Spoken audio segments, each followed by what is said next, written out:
Զրուցում ենք փաստաբան Ռոման Երիսյանի հետ։ Այսօր դուք հրապարակել եք այն մասին, որ Երևան տեղափոխվելուց հետո Շահրամանյանը ստորագրել է մեկ այլ հրամանագիր, որով անվավեր է ճանաչվել 23 թվականի սեպտեմբերի 26-ին ստորագրված Արցախը լուծարելու մասին հրամանագիրը։ Կխնդրեմ ասեք, թե որն էր նպատակը հիմա հրապարակային դարձնելու այդ նոր հրամանագիրը եւ ինչ է տալու այն մեզ։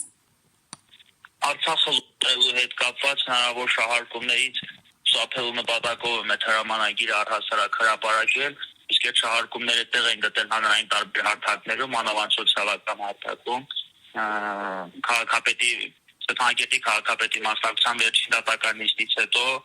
երբ որ դատական նիստի ընթացքում ներկայացրեցի այդ հրամանագիրը, իսկ հրամանագիրը ներկայացնելու նպատակն այն էր, որ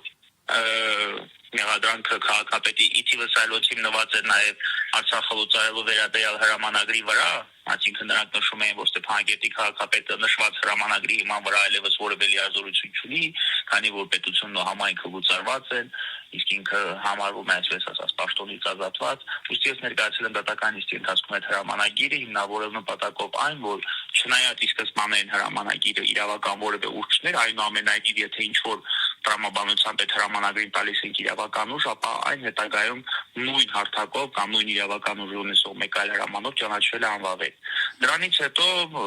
հաշվի առնելով դատական նիստի լրագրողների կողմից լուսաբանվելու հանգամանքը Facebook-յան հարթակում եւ սոցիալական այլ հարթակներում վերստին սկսեց քննարկվել այդ թեման, իբրև Արցախյան հանրապետությունը լուծարված է, Արցախյան հանրապետության նախագահը կայացել է լուծարելու վերաբերյալ հրամանագիր եւ այլն։ Այդ հրամանագիրը ֆիզիկական տեսքով հրապարակելու իմաստը կայանում է նրանում, որ վերջնականապես վերջակետ դրվի ցանկացած տեսանկյունից Արցախը լուծարվելու։ Պարոն Երիցյան,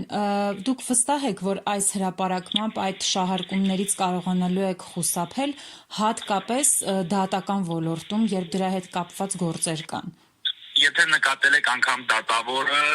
ես չգիտեմ դուք տեսել եք այդ հրապարակումը թե ոչ, բայց այդ հրամանագիրը, երբ որ ես ներկայացել եմ դատավորին, Երևան քաղաքի քրեական դատարանի դատավոր Դավիթ Բալայանի արձագանքը եղել է հետևյալը. իսկ ով ասել որ Արցախի հանրապետությունը լուծարված է։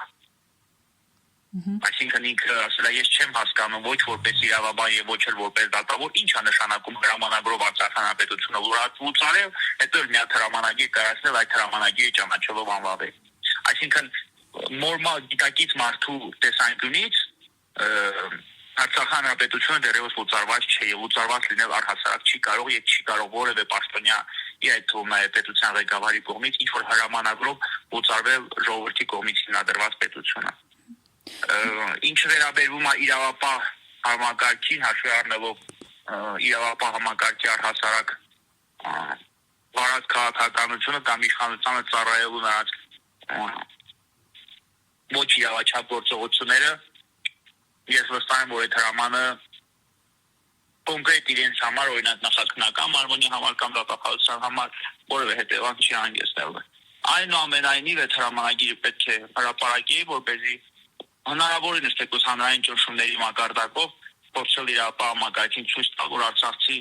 Արցախյան հանրապետությունը դեռևս լուծարված չէ, Արցախյան հանրապետության պաշտոնյաների լիազորությունները արցախցիների նկատմամբ կամ Արցախի գույք հանդիսացող ակտիվների նկատմամբ եւս դադարեցված չեն, եւ հետեւաբար նրանց այս կամ այն արարքներին իրավական գնահատական տալու նրանց գործողությունները ոչ իրավաչափ